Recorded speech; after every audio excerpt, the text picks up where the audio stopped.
Thank you. Yeah. So hello, everyone. I want to say thank you for Sony and Kenmore Camera having me out. I'm very appreciative of this opportunity. It is my first time speaking, so please be kind. So what I'm going to show you today isn't just about photos and videos, it's about what was happening in the moment. So I live in Florida. I do have a full-time job. I work in the hearing aid industry, and most of my free time is spent out chasing wildlife. I mean, every bit of my free time. About 5.5 years ago, I picked up a camera. So it really started out as just something that I love doing. I didn't even really know what I wanted to photograph when I picked up the camera, but I was like, okay, birds is it. But somehow or another, it turned into like a second full-time job. But anyway, I now have 2 full-time jobs. So right now, I do lead some wildlife workshops. I try to travel as much as I can, and I'm always thinking about where I'm going. And of course, I shoot Sony gear for everything. So you ask, why wildlife? This is usually the question I get, and it's not really about the birds and animals, but what's happening when you spend enough time outside. You kind of start to understand how everything works, their behavior, how they move, how they interact, and when something is about to happen before it actually happens. So you really start to connect with nature, and it shifts from just taking pictures to actually telling a story. And to me, trying to tell that story is the biggest thing. And honestly, it'll test your patience really quickly, but it's frustrating, it's fascinating, and somehow incredibly rewarding. Just like today, finding the bobcat. I mean, how exciting is that? It was Jessica and I were running to catch the bobcat.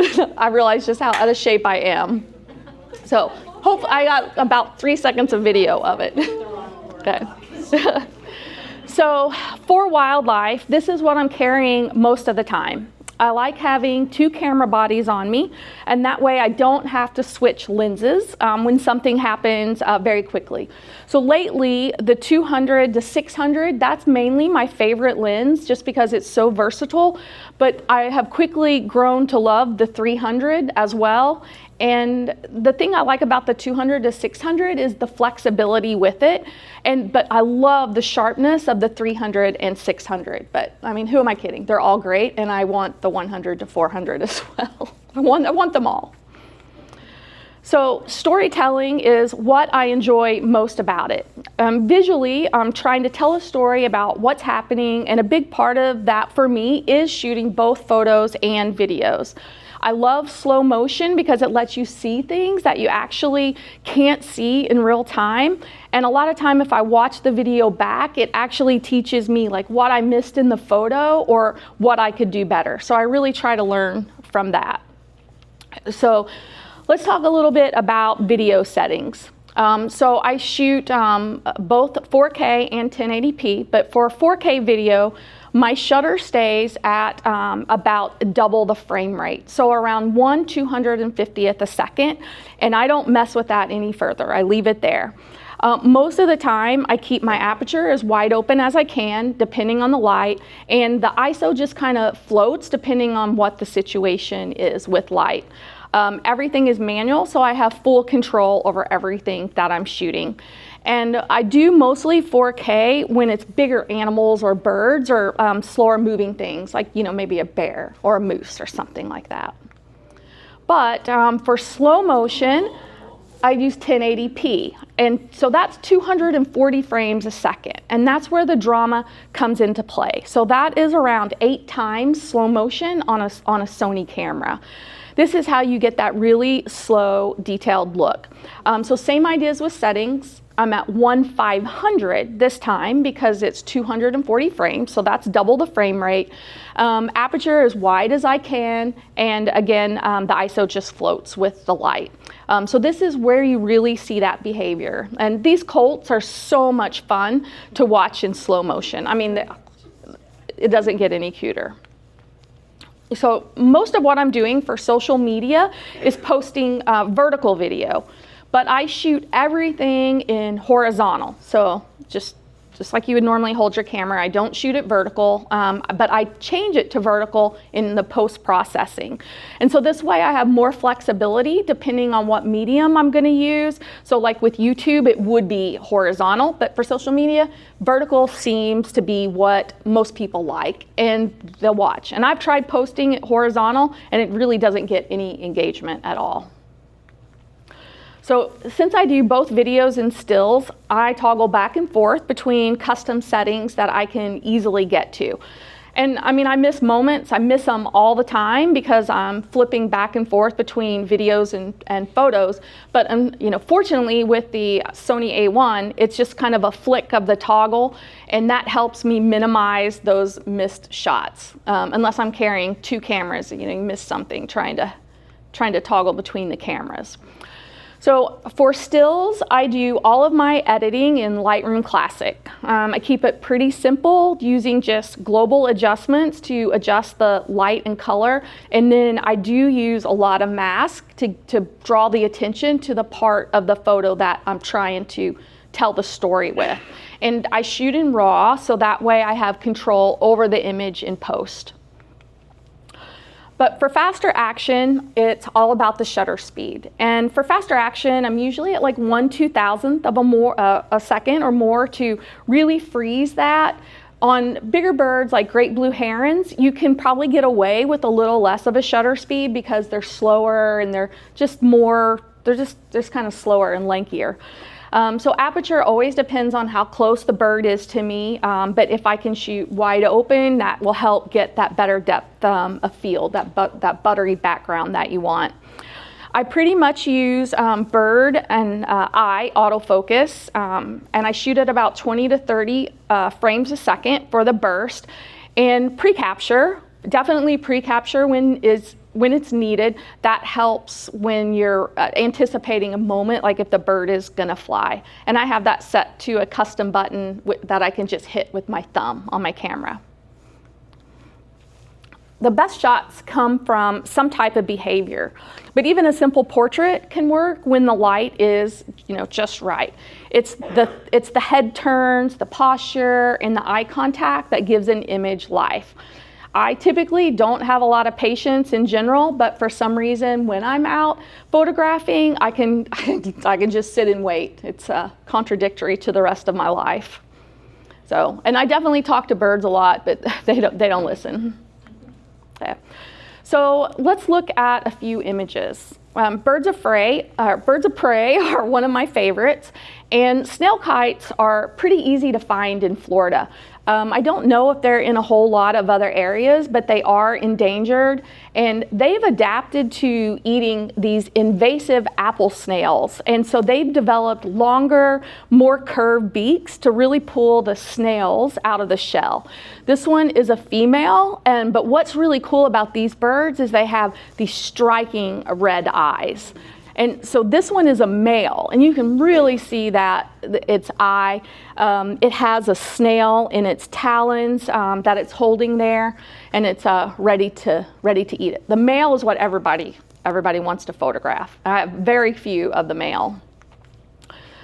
So this female, I actually watched for quite a while, and I just saw her fly in as I was like driving down this trail. And she kept perching here. So I got out of my car, I set a tripod up, and I was like, okay, fly back and come back to this spot. And she did. She actually landed with an apple snail, and you can see, you know, the sharp beak and the talons working together to pull it out of the shell. It really takes them a while to do this, and if you notice, snails are really juicy. But you can find out where they're perching because a lot of times after they drop the shell, there'll be a pile of them. There'll be 50 shells there. So this was shot with the Sony 300, and I was on a tripod for this. So same behavior here, but this is the male. I was on a boat, and so I'm hand holding this with a 200 to 600. So there's some movement in it, but I think that movement actually kind of gives the video a little bit of life. It kind of brings it more alive. But you know, those snails are just huge, and they tear them apart. And other snail kites just don't have that pointy of a beak. So anyway, Oh, thank you. So let's talk osprey. These guys are so much fun to photograph. And I travel to Idaho in September because where else can you get them flying with redfish, the kokanee salmon? So anyway, I'm sitting on the ground with my 600 millimeter, and I kind of just have it propped on my knee. So just being level with the water will get you that kind of shot. So here is another one that grabbed like a big kokanee out of the water. It bit off a little bit more than I thought it could handle, but this is an excellent story to talk about this raptor, how it gets its feast airborne without giving up. And this whole process takes quite a while. You can see it struggling, it's dragging the fish across the water, trying to get lift. The wings are working the whole time, trying to build enough power, and that fish just keeps smacking the surface over and over again. But you'll see it kind of starts to adjust the fish because it needs to get the fish facing forward, or at least the head of the fish facing forward. And then what you see is the talon comes down, which had just already happened, but the talon grips down into it, and then that's it, lights out for the fish. And then the osprey can get airborne after that. So when you talk about hawks, these are some of the hawks that I have come across, and depending on where you are, the hawks have different types of environments they live in. This one was actually taken on the drive into the Pantanal in Brazil, and it was just sitting on a fence post eating a frog. You can't touch, I don't think you can tell much, you got to stop and take this kind of photo. And this is a rough-legged hawk. It was built for colder weather. I took this in Montana as I was driving to Yellowstone this winter, and it's just sitting on a fence post, but I guess that's their perch of choice. It was beautiful light. I didn't want to pass that up. And this is a red shoulder hawk. This is handheld, and I'm standing under the tree, and these red-winged blackbirds just kept pelting this bird, and I was about to die. I had trying to handhold it. It's hot in Florida. I'm dying. Anyway, but I pieced some video together just to kind of show it how the hawk gets beat up, but it's not too bothered. So when you talk about owls, this photo is of a couple barred owls, and I was just photographing the female, had a baby sitting beside it, and then all of a sudden the male flew in, and I knew it had something in its mouth, but I couldn't tell what it was at the time looking through the lens. And so once I zoomed in and I figured out what it was, I realized it was a turtle, and I had never seen that before. But my shutter speed's pretty slow here because she was perched, but luckily, I fired some shots off and I got one that was fairly crisp. So the last shot was a tighter crop of barred owls, and this one is more of a full body and environmental shot. I took this one from a boat on a local lake also, and it actually ended up getting honorable mention in the Florida State Fair. This one was also taken from a boat, completely different lake. And the male was flying in to see his lady friend, and anyway, got right down to business, so I guess that tells a story. But this was a pretty interesting behavior because their owlets had fledged, but I guess they wanted to start another family. So I was pretty happy that I could see this during the day. Right. And great horned owls, they really aren't out much during the day, so you really have to catch them at dusk. And it's pretty hard, but you can hear them. They're pretty vocal. They're harder to photograph, but every once in a while, the light just works out perfectly, as in this shot. And so this is the same owl. It has the owlet, and the owlet, I believe, was in a nest in a parking lot. It couldn't have been a better spot. So it had a lot of fans, and everybody is set up on a tripod, including me, and finally peeked around the corner. And anyway, they're just beautiful creatures to photograph, especially the adults with the ear tufts and the eyes, and it's always about light. It was perfect here. And this is one of the owlets that came from the same great horned owl family. It had just started branching, and again, right there in the parking lot. So here I am. These next shots are taken, and you'll see that sometimes with my 600, sometimes I have to use my knee as a tripod, but here I'm using my elbow as a tripod to photograph burrowing owls. So burrowing owls in Florida are really easy to find. They're also in the western US as well. They're very domesticated. They dig their burrows in people's yards. And the best part about it is they put PVC pipe where all the burrows are. So you're like, oh, there's one. And you just stop and you photograph them in people's yards. And most people are fairly okay with you doing that. So I used a smaller aperture here. You can see at f9, a more narrower aperture, so I could get both of these birds in focus. I love a clean background. It really makes the subject stand out. And so you can get this type of background with compression and a zoom lens. It doesn't always have to be a prime lens, and you don't always have to shoot wide open to get that. As long as you have your distance between the background and the subject, along with a longer focal length, then you can get a clean background like this. And this is a perfect example of that because it was taken with the 200 to 600.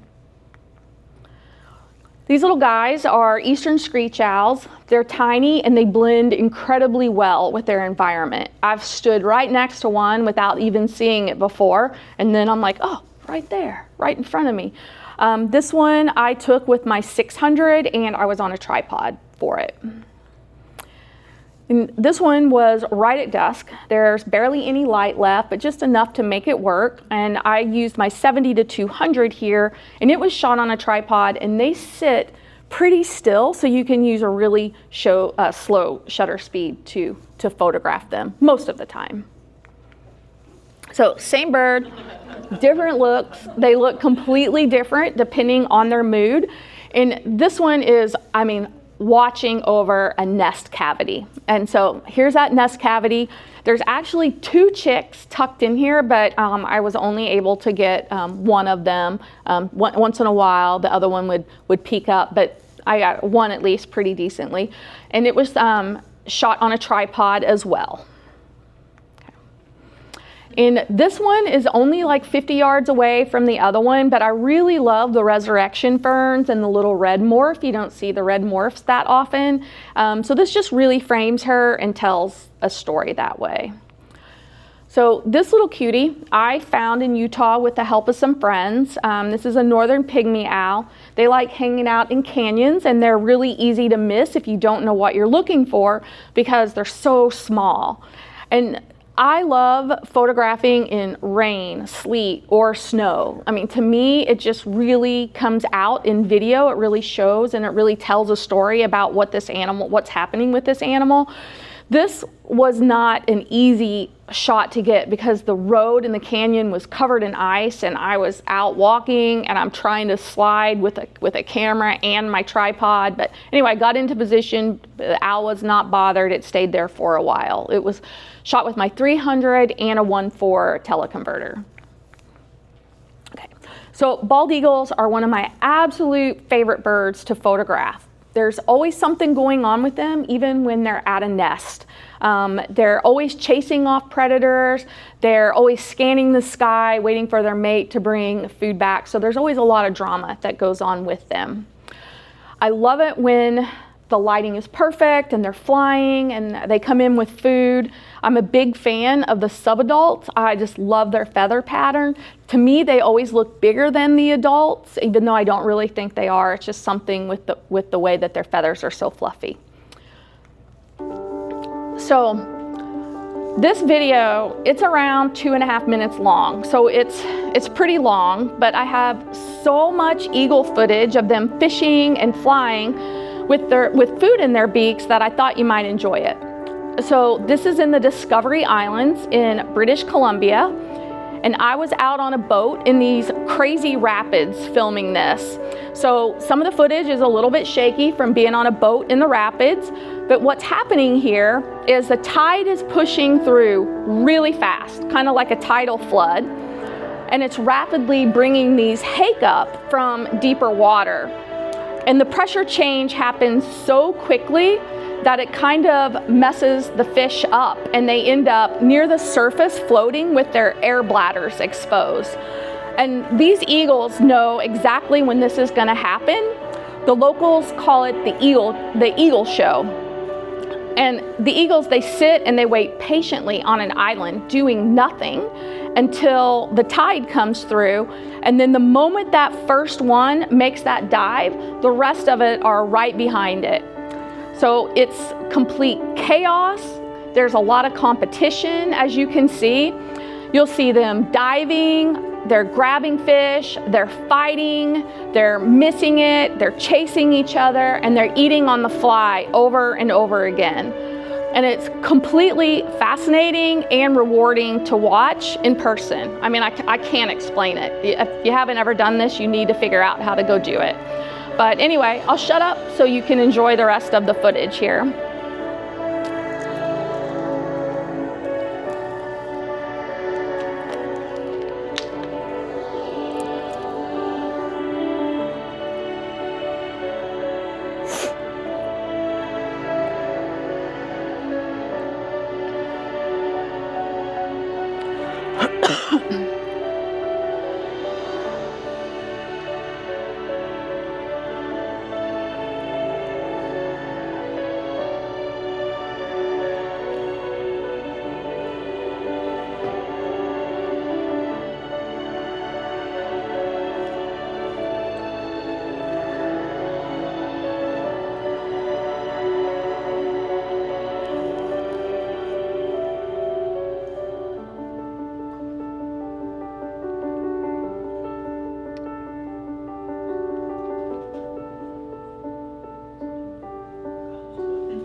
Craziness, right?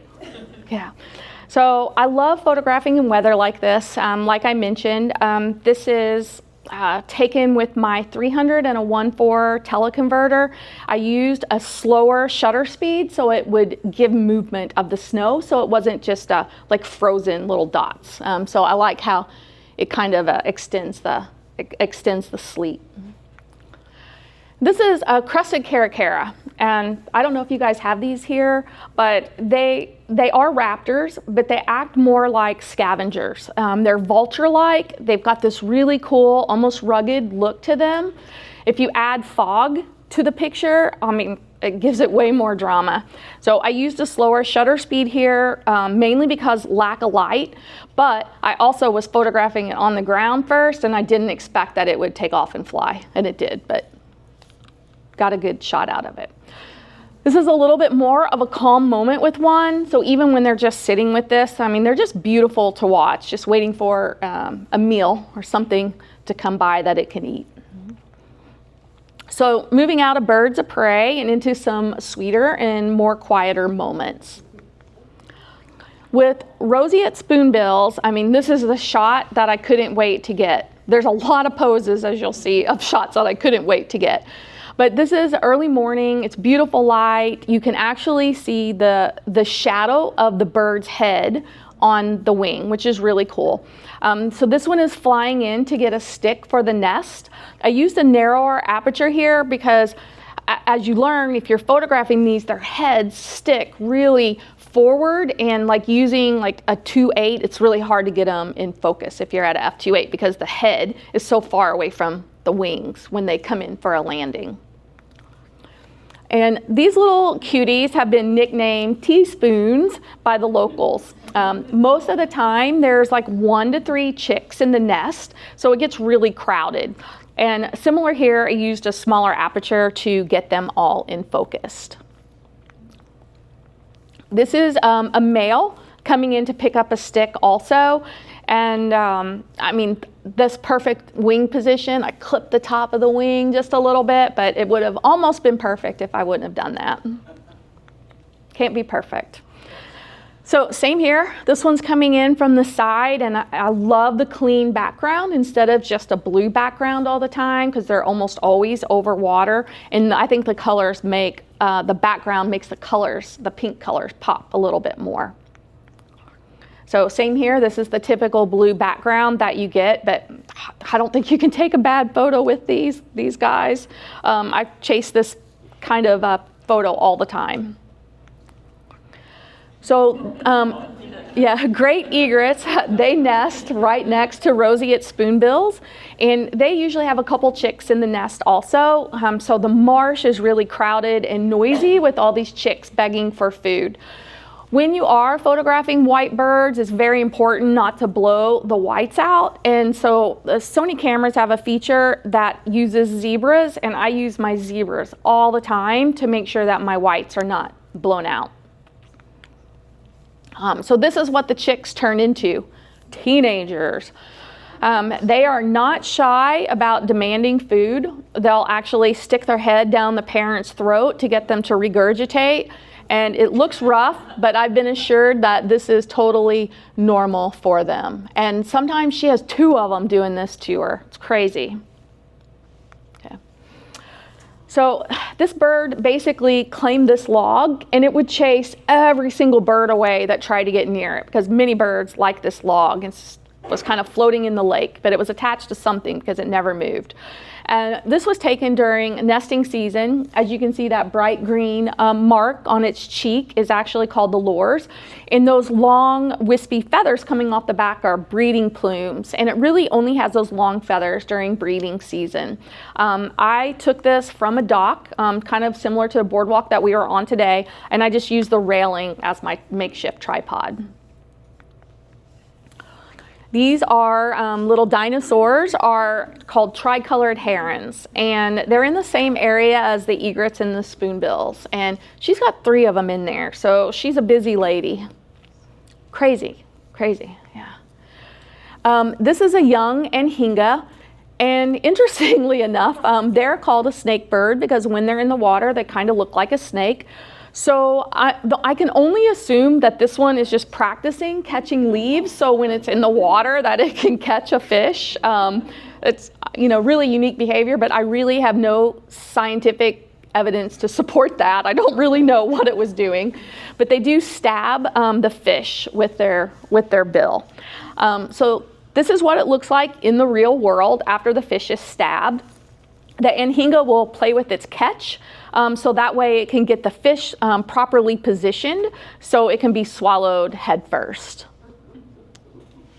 I think it eventually gets it down. Yeah, they're so fun to watch and film in slow motion. Okay. So this mom, barred owl, is kind of resting over there on the right. She's getting some much needed rest from having to feed this owlet. They nest in a palm tree here, and they enter from the top, and the owlet has this little hole that it's always like peeking its little head out from. But as you know, barred owls, they don't build nests, but they use cavities. And so it's really cute that they're right beside each other. Luckily, this nest is on a platform near a parking garage. And so you can go to the top level of the parking garage and you can be eye level with the nest. It's just kind of a secret, no one will tell where this parking garage is because you don't want a lot of people up there. But it really makes some pretty incredible views into the nest. But look how much that chick blends in with its surroundings. So I shot this with a 300 millimeter and a 1.4 that sticks me completely into the nest, and I was on a tripod for this. And I used a narrow aperture so I could get them both in focus. So the best part about this is you can see for a long way when the male is going to come back to bring food. And the female will also go out and get food as well. So she does quite a bit of yelling because he is not on a regular schedule. But if you look at that, the baby has these beautiful orange eyes, unlike the yellow eyes that are on an adult. So that's how you can tell. Because once they're bigger, they kind of look like an adult, but the orange eyes still give it away. And when they're hungry, these little babies will go after everything. This is the dad, so the mom is out looking for food. So anyway, I just thought that it was cute that it would just nibble on the talons, then dad's like, okay, whatever. Yeah. And these are both males. So interestingly enough, well, you can tell that it's a male by the red on its cheek, but there were 3 of these suckers in that nest, and 2 of them had fledged the day before. So unfortunately, I didn't get there to get all 3 of them in the nest.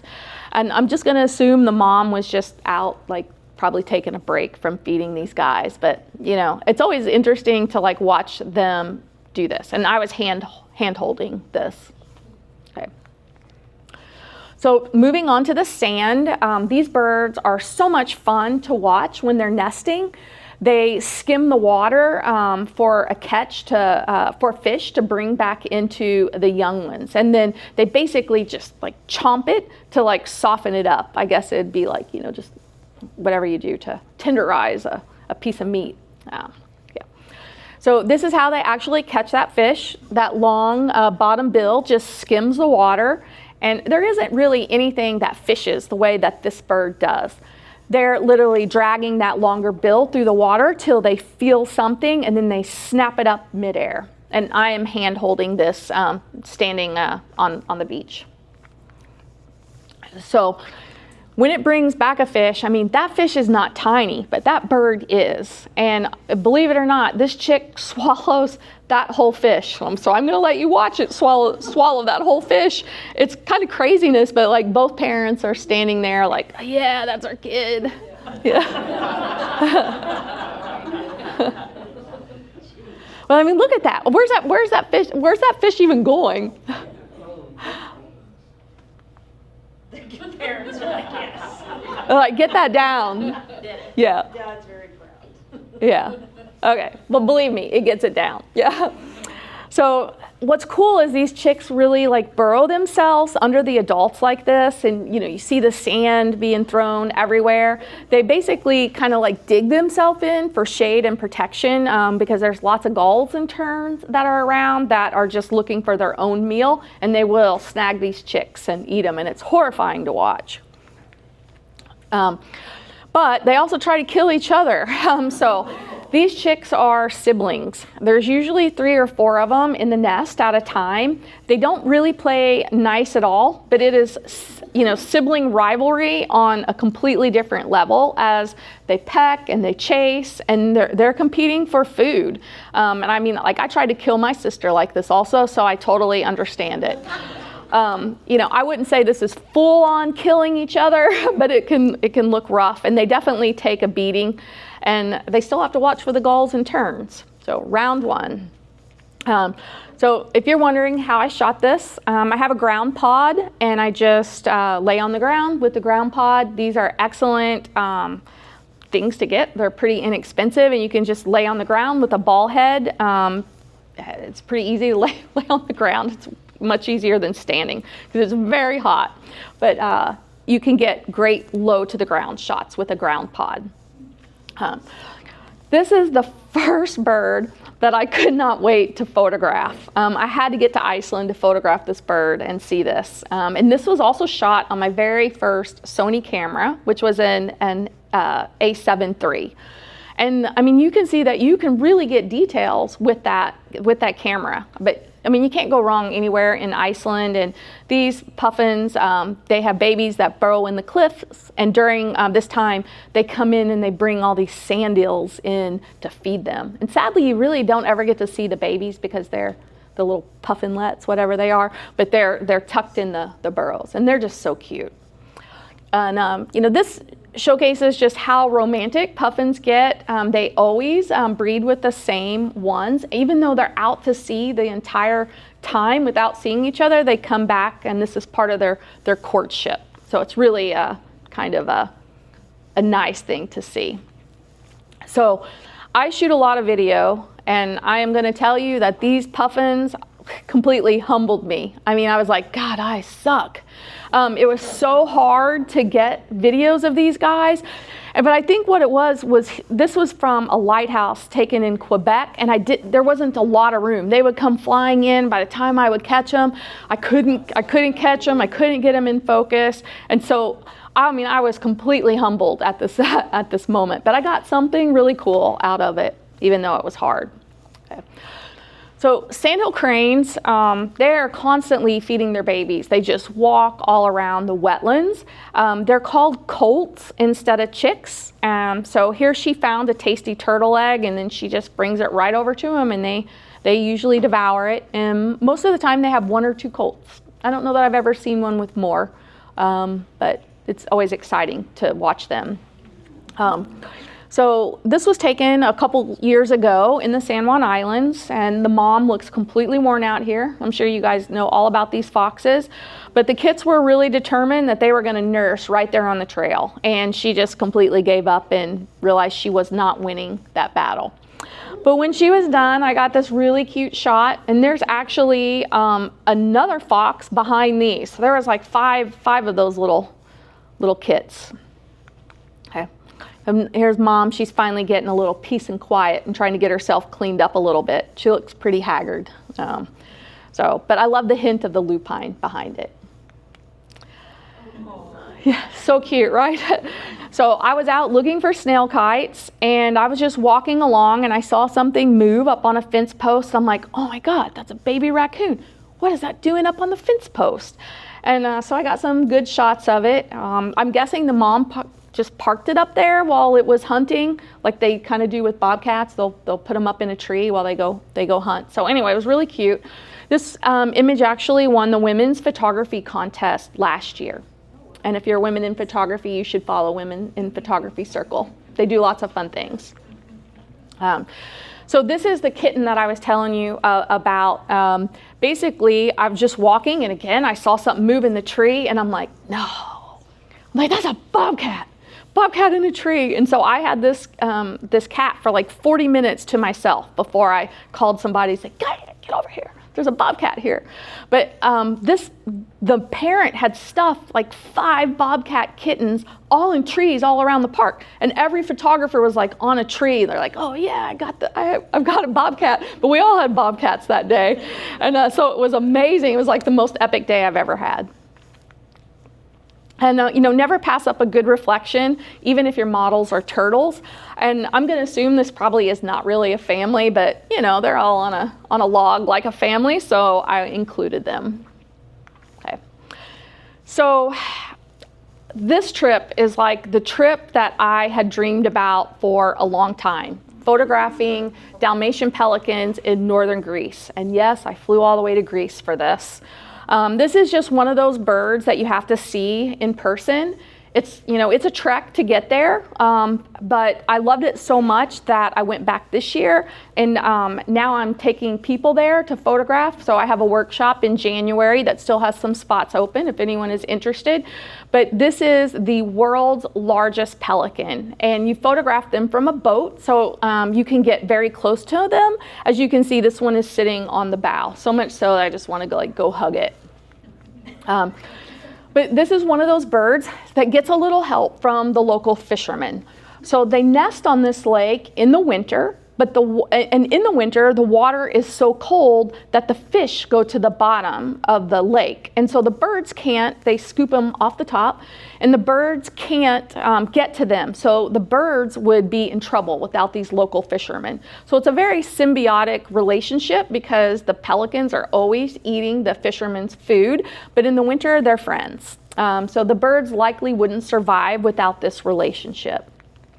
And when that light hits just right, it's just so beautiful. And you can't really tell from this photo, but their wingspan is over 11 feet. They're huge. So the bigger the bird is, the slower the shutter that you can shoot with this. So even though you're on a boat's pretty steady. It's pretty easy to get good shots of these guys. And watching these two come out of the water in sync, where they're just matching each other, wing beat for wing beat, was amazing. I'm like, I can't believe I captured this. But it's one of my favorite videos just because you can see from the surrounding environments, the mountains and stuff in the background.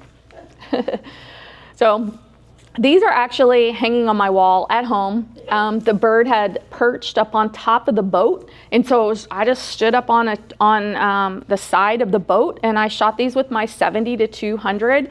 they've been displayed in a couple galleries in Florida, and everyone always, like the curators are always like, man, everybody just wants to talk about these birds. But I think what it is they're just so unusual because we don't have them in the US and most people haven't seen them. So soft light, blue hour, dramatic skies. The sunrise in the second shot, I was actually like hanging over the boat to get that. It was taken with the 24 to 70. There was not a whole lot of light before, but you can really hang over and get really close to the water. You can actually almost sit your hand in the water to get these guys if you can do that. So they're beautiful. They give you so many looks and poses. The photo on the left is also hanging on my wall at home, and it won a Best of Show in the Florida Women Photography Art Show, which is a subdivision of the Women's Photography Circle. It was taken with the 70 to 200, and you can't ever pass up a reflection shot. That was shot with a 16 to 35, and I was also hanging over the side of the boat for that one. So this video, it blew up on social media. I would have never realized that someone would like watching a slow motion pelican flying over, but so many people thought it was AI, which I guess is a compliment, but a lot of people talk about it being like a ground effect because it's like the pelican is hovering over the water. Really cool thing that happens. And so this is what 11.5 feet of wingspan actually looks like when they're trying to get airborne. So the takeoff run is one of my favorite things to watch as they bounce across the water, those huge feet hammering the surface before finally getting lift into the air or deciding that they're gonna settle back into the water. You can see, I mean, the sunlight with the pink water, it's just really, really beautiful. And then they kind of just skid to a stop. So they weigh about 30 pounds, so they're big. Anyway, I can't get enough of them. This one is coming in with like a mid-air turn. Their awkward landings really crack me up. So after photographing the Dalmatian pelicans at normal shutter speed for a while, I decided to get creative with motion. So instead of freezing everything tack sharp, this technique adds like a painterly feel to it. And since I didn't have an ND filter with me, I stopped way down to a narrower aperture to get that slower shutter speed to make it work. That way I didn't blow out the whites too badly on the bird. But the next few photos are a result of that. And I really like the way that they turned out. So this was shot at like 1/30th a second. So along with the slower shutter speed, you kind of have to like pan with the bird also and take some burst of it. That way you can try to at least get the eye sharp, so that way the photo works, or otherwise it just looks like a blurry image to me. So these are some of those shots that I did using that intentional camera movement, all with a slower shutter speed.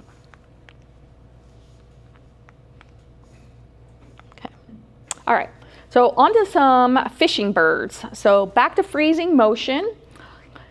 The reddish egret is another one of the birds that is my favorite to photograph. I became obsessed with finding it when I first got into photography, mainly because they're just really in a couple places in Florida.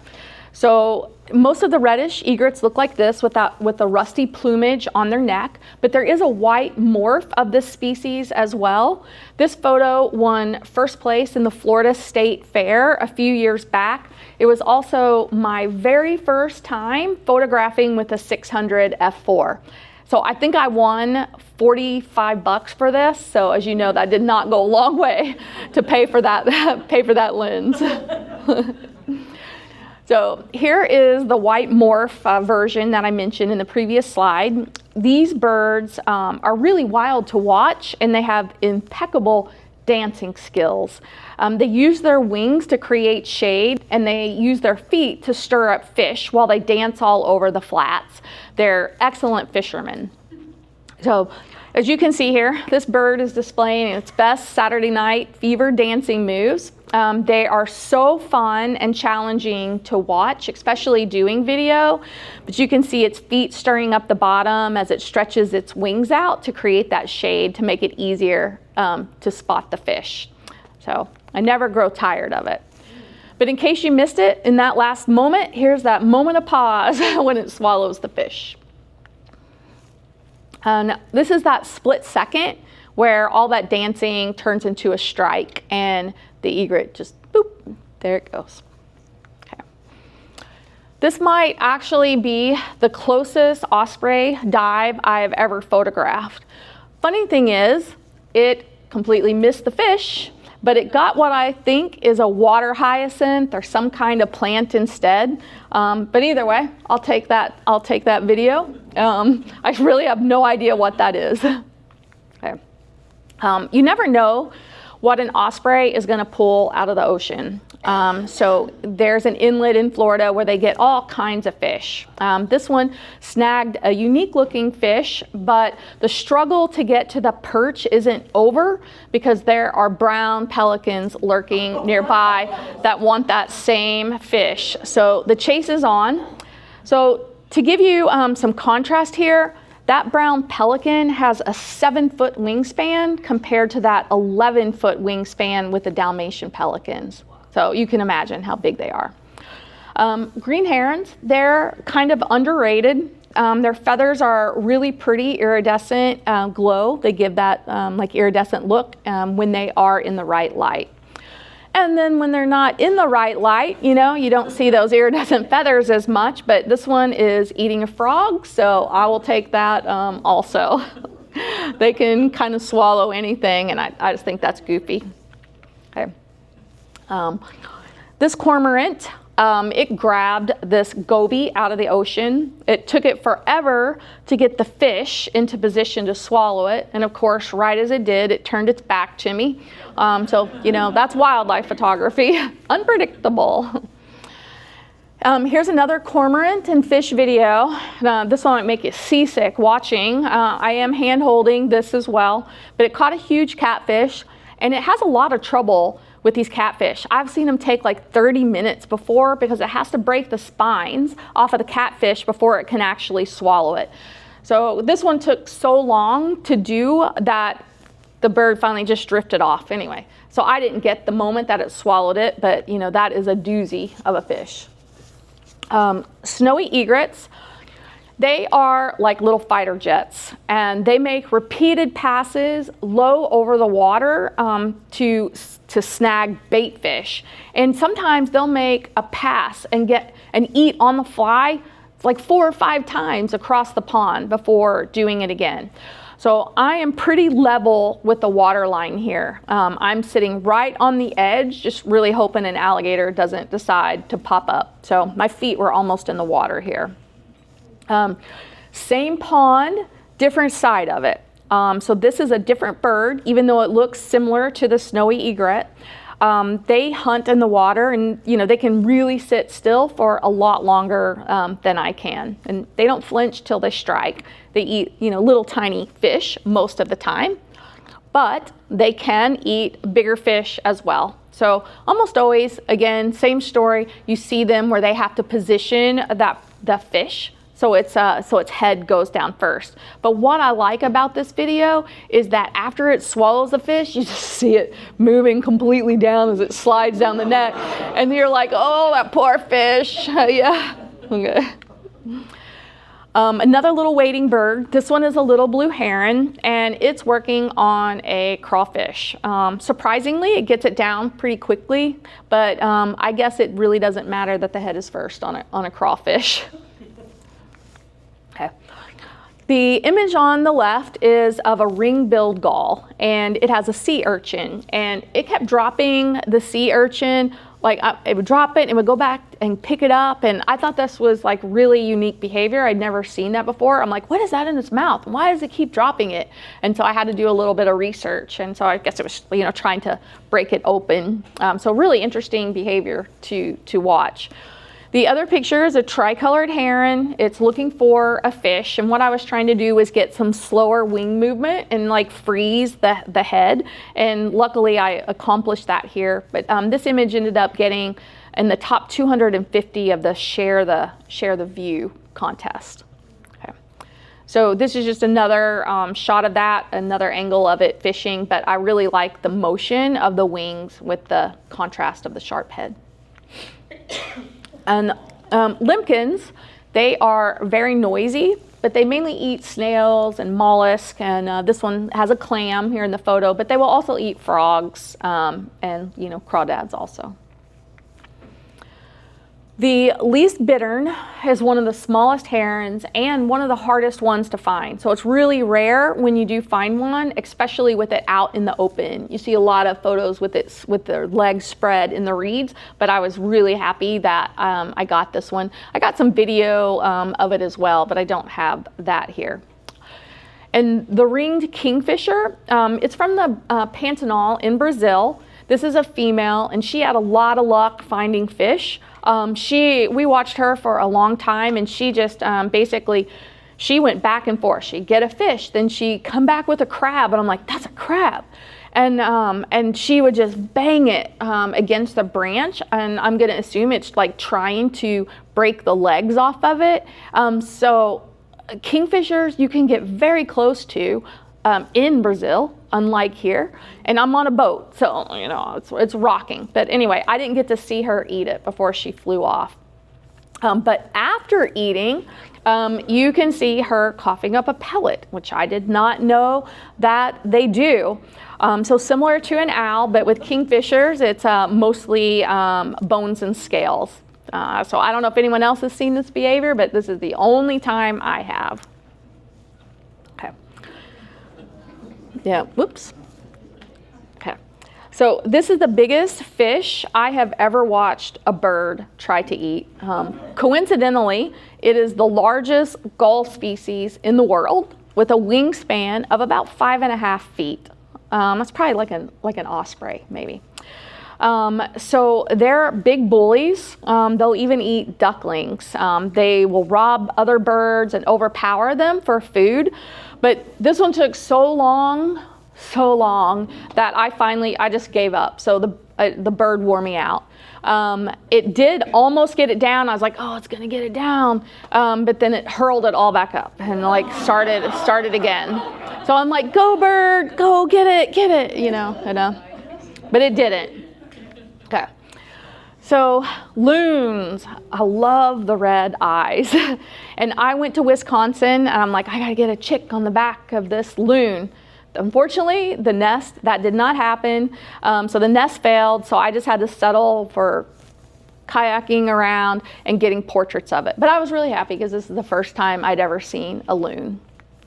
So these are all spent taking photos from a kayak. I had a friend that lives in Wisconsin that I met on social media, and he's like, I'll take you to see loons. I'm like, okay, I hope you're real because I'm flying in.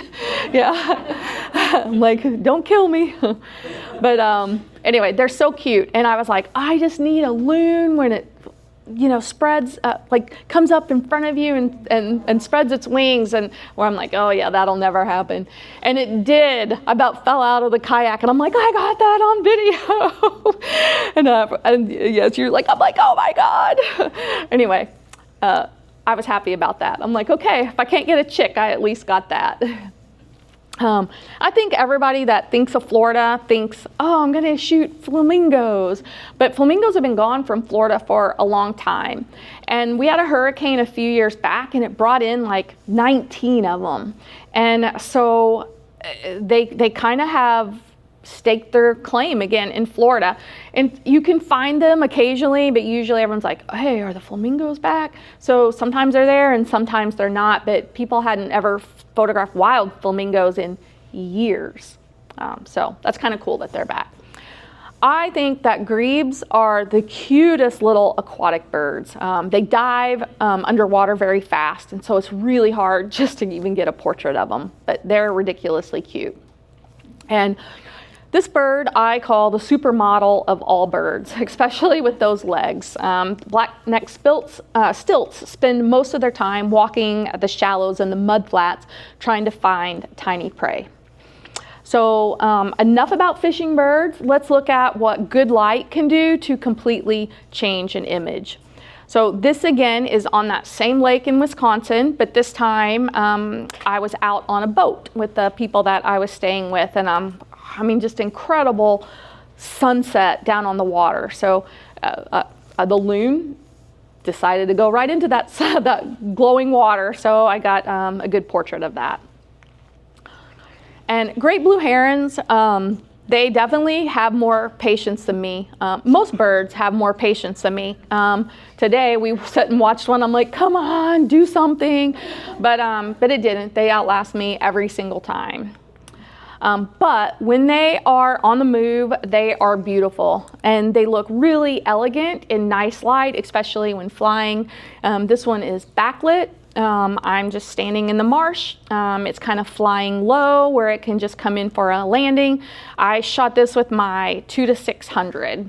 And anyway, you see like all the little hops and everything that you don't really catch when you're just watching it. Bonus dragonfly. Right? Okay. Oops. And this is one of my favorite photos that I have ever taken. And this was taken in May in the San Juan Islands, where I flew out to photograph the foxes. This also recently received a micro grant from the Sony Alpha female community. And it was, I mean, like, I don't know where else you can go to get fox photos like this. But this was handheld with a 600 millimeter. She had been feeding her kits earlier, and she had just paused, and everybody was photographing the kits, but there was a lot of brush behind them, and I thought, you know, I'm just gonna stand back here and I'll take pictures of the mom. And Deepa was there also, and then she got up to move, and everybody was facing the kits, and I'm like, yeah, I got this. And it's just like she just sighed for a moment to let the sun just kind of soak it up, like she's like, oh, these kits are wearing me out. But anyway, I got that moment, and it's probably my favorite photo I've ever taken. So this is what she was doing 4 minutes before that previous photo. So still good light. She was sitting there. It's just beautiful. So morning light turned this black skimmer into a glowing missile. They're just so beautiful, and sometimes the sunlight hits them just right. This here is a caiman. It was taken in Brazil. And how you get that dark background is just having the background to be really far away from your subject. And that way, when the light hits, the rest of it just kind of falls off into the shadows. And I was hanging over a boat as well here. Do a lot of hanging over a boat, it seems.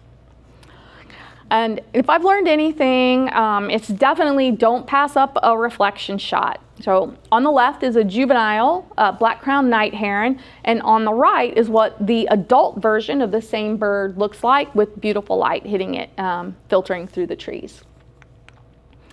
This barred owl had a little lookout hole in the tree so it could watch its surroundings without sticking its whole head out.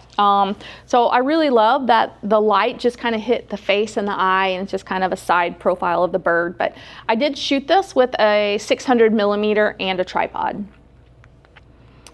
So another one, warm light hitting the burrowing owls just kind of makes the whole scene glow. And I was laying on the ground to get this.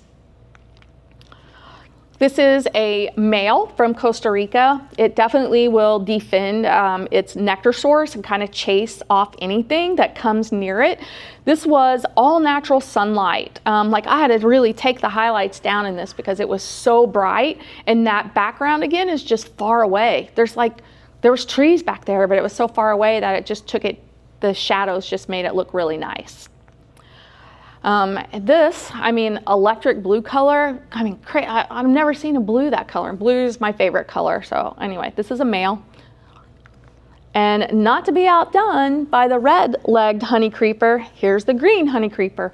Again, beautiful light on it. The colors to me don't even look real. So Snakes, and this might be my favorite snake photo that I've ever taken. Same type of thing here. The shadows just kind of fall into the background. I shot this on the 70-200 with a 1.4 teleconverter, which you can really kind of turn into a macro lens like this. And because I was so close to this snake, you had to stop down. So I was at f10 to really try to get it all in focus as much as I could. Okay. And monkeys, they can be found roaming the Silver River in Florida. They're really interesting to photograph, but they're not very nice. So I don't know if one's going to tear my head off at the same point that I'm staring at it. And even good light can make common subjects like a squirrel stand out. So sometimes wildlife is just plain cute. I don't know how you pass up a groundhog eating a bouquet of flowers. I mean, so beautiful. This is maybe quite possibly the most beautiful bird in the world, in the rain, no less. And I would have loved to have shot an even slower shutter speed on this, because otherwise, you know, the rain just looks like little speckles here. But you live and learn. I did get a slower shutter speed with this one though. The first time I went to Costa Rica, all I wanted to see was a red-eyed tree frog. And I'm like, birds, I don't care about birds, let me see that frog. But anyway, I got this one in the rain, so I'm really happy about that. This was also with the 70-200 and a 1.4 teleconverter. Puffins, of course, they're just so cute. This one also hangs on my wall at home. This was taken in Iceland. And little marsh rabbit, I think you guys saw some rabbits today. Who doesn't love a cute little bunny chewing on some grass? I had to lay down in the grass to get eye level with the rabbit also. And a raccoon. I know Jessica said she wanted a raccoon photo. I can tell you where this is in Utah if you want to go to Utah. But it has a tree cavity, and some friends showed this to me also. I would have never seen it. I shot this out of my car window with a 600. Okay. And these little guys are cute, but they are ferocious predators. They look like a little marshmallow in the snow. This one did place at the Strawberry Festival in Florida a few years back as well. So little birds, they are my nemesis, but I really love the contrast here of the feathers and the color and the muted, and then the muted colors of the more earthy one as well. I do enjoy red-winged blackbirds, especially like when they puff up their little red shoulder plates. They use them to attract females and defend their territory. And I know these birds are really common in the Pacific Northwest, but to me, they are definitely not boring or uncommon. I don't ever see these birds, but this one was landed in a tree of berries, and snowfall. I'm like, yes, please. Okay. These scrub jays only live in Florida. They're very endangered, and people, you know, housing developments are moving into a lot of their territory. They're ridiculously curious, and the weird thing is they like to land on your head. And when that happens, it's like really unexpected, but you can see the bird was on my head. I'm like, oh my God, as I was trying to like photograph it. And painted buntings, we only get them in the winter. This one is of the male, and everybody's always chasing it. It's about impossible to get a clean shot of it because they're always back into the branches. So when you get a clean photo of it, you have to take advantage of it. Whoever named this bird clearly was not thinking very hard, because the red is mostly on the head. Okay.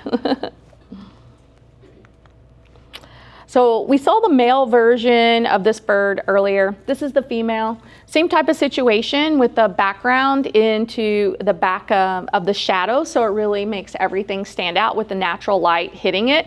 So the trees are really far off in the shadows. And Stellar jays, you know, they stumble around. This bird was pretty entertaining to watch. This was taken in Yellowstone. They're basically the punk rock cousin of the blue jay. Okay. So every spring, sage grouse gather on leks, and the males put on these elaborate courtship displays. And the symmetry of the feathers, these air sacs that blow up, make this bird look like AI, but I assure you that it is not. They're very unique behaviors. I am on a ground pod in a blind taking these photos. So you can see like how they normally look, and then when they inflate their air sacs, what happens. So they're just, it's kind of funny. This is what the whole display looks like in 8x slow motion. So this is 240 frames a second, so it's a really unique behavior. But in case you missed that, here's another version of it, but this one tacks on a fight at the end of it. Yeah, they're kind of cool. Those were in Utah. Okay. And, you know, so when we move into the wild, wild west, light and weather can change in moments. So again, wildlife photography is a lot of waiting. I stood about 5 hours in a field waiting for this moose to stand up so I could get a photo with all the fall colors. And when it did, this is all that happened. This was my big payoff. It stood up. There's no fall colors, and it just ate some brush. Okay. So another moment of a moose, I had to run through a field to get in front of this shot, but I was using my 300 with it, and it's just, you know, beautiful. I like how symmetrical these bighorn sheep are, but if you'll notice one thing on this photo, I was pretty close, and so I think if I could have stopped down just a little bit more, I might have been able to get his nose in focus. So I have to remember that for next time. But this video is mind-blowing to me. I barely caught them in this movement, but to see all that hair and the splinter and the fur that flies from that is just so baffling to me, like all to attract the lady. And this, I guess she's worth it. This is what all the boys are fighting over. We definitely don't have many bison in Florida, so getting a head-on shot like this was on my bucket list. I wanted one in the snow as well. And the camera did an amazing job of holding focus with this. I was really hoping, I don't really know what I was hoping that the bison would do, but it's just kind of sticking its tongue out. So anyway, that's all I got, but I got one in the snow. So we're almost finished. In the details, what I really love is the details that you can get when you're using a Sony camera. You can see textures, the water droplets, and things that you would not see otherwise. These were taken with an A1 II and the 70-200 2.8. Okay. So I don't know how many of you can say that you have looked straight down an alligator's throat. But this was backlit, and I was like, oh my God, it's opening its mouth.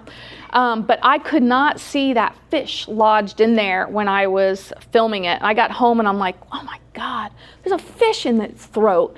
So anyway, it was taken from the same pond that I was sitting at the edge of with the snowy egrets and the great egret. And then there's this 13-foot guy. I was like, all right, at least I wasn't on the edge at that point. I was standing up. You know, birds spend a huge amount of time keeping their feathers clean. I mean, when you're videoing it, you can just really see in slow motion, you know, what is actually happening. It's a really pretty thing to happen. And bird eyes. I kind of have a fascination with bird eyes. They're kind of creepy, you know, when you get this close. Their eyes do all kinds of weird little movements, but anyway. Here's another bird eye. That eye is constantly like moving and adjusting, but with slow motion video, you know, you don't have to take a long video to get it. It's you just things that you just don't really notice until you're up close. So these are some of the lessons that have made the biggest difference in photography to me. You can have the right gear, and having the right gear always helps, but patience, observation, and understanding your subject, to me, always matter more. And it's always very important to be respectful. That's really hard for me because I want to like hug every animal. My mom is like, you're gonna die by trying to hug an animal. And I'm like, I'm not really trying to hug them. But I guess if that's how I go out, I went out happy. So this is the end. Thank you so much for spending all your time with me and letting me share my passion for birds and wildlife. I kind of hope you feel inspired to go out, explore, create some photographs that mean something to you. And if you would like to connect or follow along on my future adventures, all my contact info is on the screen. Yeah. Thank you. We got one thing we forgot to talk about, and I'm going to introduce. You're going to do some questions as well. Yeah. If anyone has any questions, yeah. Before we do that, though, I forgot to mention this, and this is really dumb because that's not my way of making sure you don't leave today. You see these tickets? Every time you do anything interesting with us today. Well, even not interesting. What are the things that qualify? So if you participate in the Falcon, when the Falconer's here, that's an easy one, right? Birds in the building. If you borrow a camera, you get one. A camera and a lens, you get one. Swap out a camera during the Falconer, you get one. We have a bird call contest, so you'll get one with that. Name that bird by its call. Do we do this thing? No. Are we doing one for being in here? And then for Morgan's talk. Okay, we doing one for being in this talk too? We already got one. You already got one? So if you haven't got one for being in the talk, make sure you come see us. But here's the thing, this is what I wanted to show you so that you don't go away. We have 3 prizes, all provided by Sony, which is pretty awesome. First one is a Sony speaker, like one of those little power bar speakers. Nice. Super awesome. Second one, noise canceling headphones, also purchased by Sony. And the third one, to make sure you don't leave early today. Oh. Wow. Okay, so here's the thing. This is why I wanted to make sure you knew about this. You have to be here to win, because we're going to draw the tickets, and if you're not here, we're going to give it Well, to you want to someone be here else. for Morgan's talk anyway, so. So we're going to give it to somebody else if you're not here. So I want to make sure that you all know about that before I turn you loose to get questions from Amber, or ask her some questions. So thank you. And that was a fun little interruption. I'll turn it back to you to let Okay. you do some more questions and Yeah. all that stuff. Awesome, thank you. Here for everybody. Okay. Yep. How do you decide, you have 3 lens, right? 600 f4, 200 to 600, 200 to 600, and also 300 gem with teleconverter. And a 70 to 200. Yeah. Everything. A lot How of. do you decide which lens to use?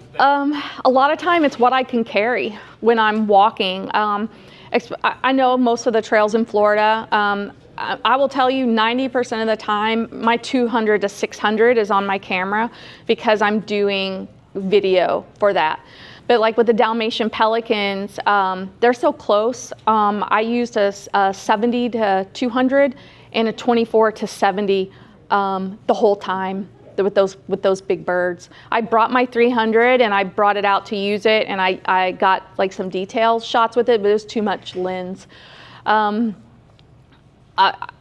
600 is a fantastic lens, but it's really hard to carry around a lot. The 300 with a 2x teleconverter, fantastic.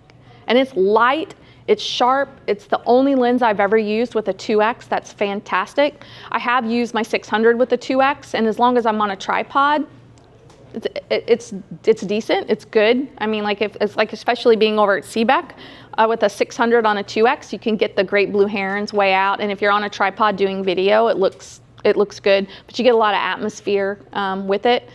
So it really just depends on where I'm going and how close I know that I'm going to be with the bird. But there's a lot of times I'm like, oh, I wish I had that lens, but you can only carry so much.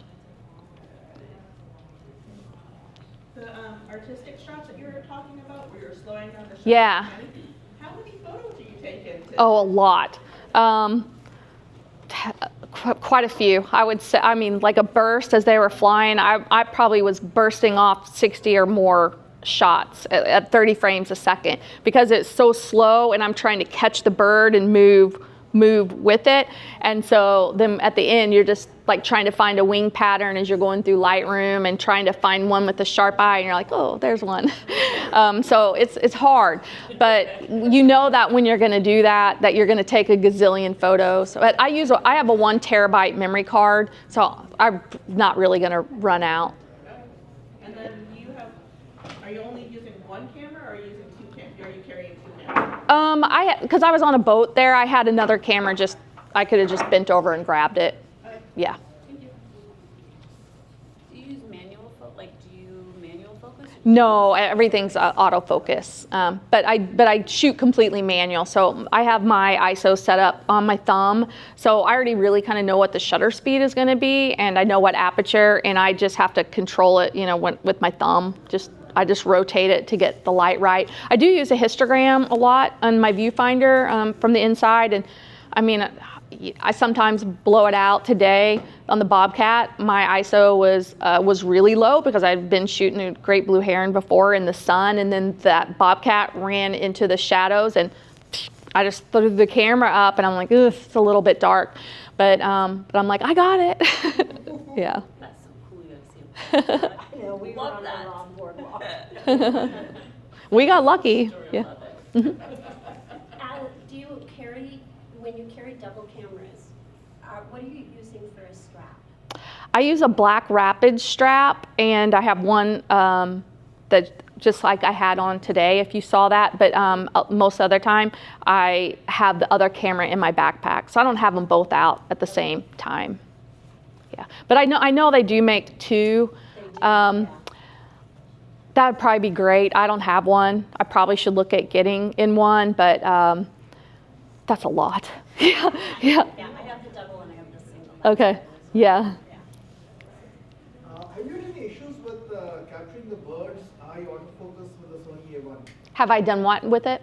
Any issues with getting the bird's eye? Sometimes. Yeah, definitely sometimes. On the A1, the A1 II, I use mostly a zone to do everything, but on the C2 button on my camera, I can toggle between like an extra small, a medium, a zone, and a zone tracking, I think is what I use. I don't ever use wide because I'm trying to keep it more narrow, and I think like just for what I do, the wide focus, I give the camera too much control, but I can flip easily just with the toggle when I'm holding it, just with my finger. I can flip the focus area to get it narrower. And once I do that, if I'm having trouble grabbing the eye, it will.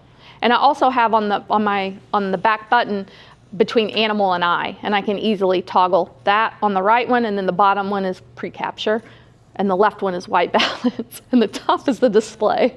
So I have all these custom buttons, and it's just, I'm shooting so much that it's just really repetitive motion for me. Yeah. So how do you decide what shutter speed to start at? Because I know for birds you want to be fairly high shutter speed. And then do you work all your other settings around I do. that? Yeah. Okay. So it depends on like what I'm photographing. So 1/2000 is common. If I was going to shoot a hummingbird, I'd probably go to 1/4000, and then probably wide open, or as wide open as I can be, and then the ISO is the last thing I adjust. Okay, so that's the word. Yeah, shutter speed first. Okay, thanks. Do you what do you think about ISO? Do you control the ISO to some range you would like? I don't really worry about noise. I can do Lightroom denoise, Topaz denoise. I've shot video of the screech owls at 12,800. I probably try not to go above that, but I'm at 12,800. I'm like, I don't even need any like denoise on video. I do think it's better to shoot to the right, because as you try to raise shadows, that brings up more noise than like over exposing. Okay, I think. Another question I have is like, if the subject suddenly, if it is sitting still, you take a relatively low shutter speed. I try. but sometimes the bird, somebody flies. I miss it. Yeah, Yep. then you miss it. Yeah. Then I miss it. Yeah. Most of the time. I usually will put like a slow shutter speed on, and then I'm like, okay. Then after I know that, oh, okay, how many more photos can I take of a portrait? Then I might just sit and wait with a higher shutter speed. But if it flies really quickly, I probably missed it. Yeah. Okay. Yeah. You miss it too. Okay. Yeah. Yeah. I missed it. Yeah. Yeah. Oh, okay. For when you use the zebra setting, Yeah. blowing out highlights, do you use one of the set I do. modes they have, or do you set a custom number? I set it for 107 plus. And so when I see the zebra, that means it's blown out. I know some people will set it for maybe 67, don't quote me on that, but then that means the bird's exposed right. But I would rather see the highlights being blown out. And even at 107, that might give it a little bit of room. So as I rotate my ISO, I can see the zebras come on, and then I back it down. Yeah. Okay. Well, I was just gonna ask, like, with the hummingbirds, do you like park yourself at like a particular flower and wait for the bird to come to you? Yeah, most of those shots were in Costa Rica, and so the flower was put out, and then the birds will fly into it. But when a lot of times, like with hummingbirds, you can set like a feeder out, and they'll come to that feeder, and then you could put a plant where that feeder was and move the feeder away, and the hummingbirds will still come to it. So to me, that's a little secret of getting the hummingbirds, but it doesn't always work like that. But when you are out, you're like, they're buzzing, and you're like, where are you? Then you don't have that opportunity. You just gotta find them, and you don't always get that clean background. Most of the time, they're in a mess of brush. Yeah. In that same vein, I was in the other day, and there were swallows going everywhere, and I would love to catch one. However, You and me both. Yeah. so I don't know how to. I can sit there and wait for it to come into view, but I'm not going to have it in focus, and I don't quite understand the pre-focus thing. So is there any trick to that? Any idea? Like barn swallows, they're hard. So to me, I'd probably be at like 1/4000. It would be better to find one at a distance, get on it, and stay with it than trying to. It was like me with the puffins. They were coming in so close. By the time I could get the puffin into view, then it was gone. The little birds are my nemesis. I have trouble with them. But if you can catch it from a further distance and follow it in, it's better. But I mean, we stood in the San Juan Islands, and there were the little swallows flying, and I was like, okay, I'm tired, because I'm hand holding and I'm trying to get it in. I'm like, oh yeah, I got it. But I was trying to do like a lot of video also. But I would for those I would use a zone focus, because otherwise it's too small of a area to get them in. So I would probably use. You would go to a zone. Yeah, and maybe zone tracking as well. Tracking works really really good. Thank you. Is that it? All right. Yeah. Thank you for coming.